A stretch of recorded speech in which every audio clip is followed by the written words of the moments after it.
When people see natural foods priced far above everyday groceries, the first reaction is often confusion. Why does one product cost a few dollars while another costs hundreds or even more? The answer usually has little to do with marketing and much more to do with rarity, labor, and natural limits. Economics plays out very differently when food production depends on ecosystems rather than factories. The first factor is availability. Some natural foods are produced only during short seasonal windows. Flowering cycles, climate conditions, and geographic constraints determine how much can be harvested each year. Unlike industrial crops, these foods cannot be grown on demand or expanded through mechanization. Supply is limited by nature itself. Geography also matters. Foods produced in remote or difficult environments require more time and effort to collect. High-altitude regions, dense forests, or isolated valleys are not easily accessible. Transportation alone adds cost, not because of inefficiency, but because distance and terrain impose real limits. These conditions naturally reduce volume. Labor is another major component. Traditional harvesting methods rely on skilled human effort rather than machines. This labor is slow by design. It prioritizes sustainability and quality over speed. Skilled harvesters bring years of knowledge, timing, and care to the process. Their work cannot be rushed or easily replaced, and fair compensation becomes part of the final cost. Processing methods further influence price. Rare natural foods are often handled gently to preserve their original composition. This means avoiding high heat, heavy filtration, or chemical treatment.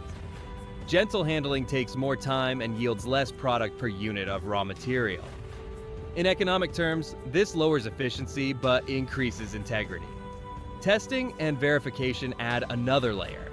When a food carries unique natural characteristics, laboratory analysis is often required to confirm origin, purity, and composition. These tests are specialized and costly. They are repeated for each batch rather than applied once. While testing does not increase quantity, it increases transparency and trust, which are essential in high-value natural foods. Storage and preservation also play a role.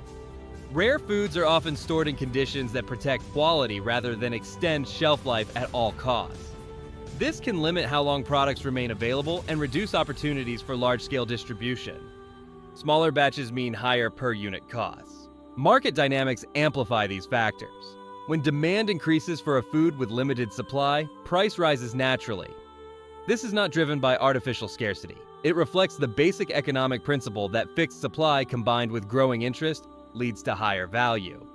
Importantly, responsible producers resist increasing supply beyond sustainable limits, even when demand grows. Cultural factors are often overlooked. Some foods are deeply tied to specific communities and traditions. Maintaining these traditions requires protecting land, supporting local economies, and preserving knowledge.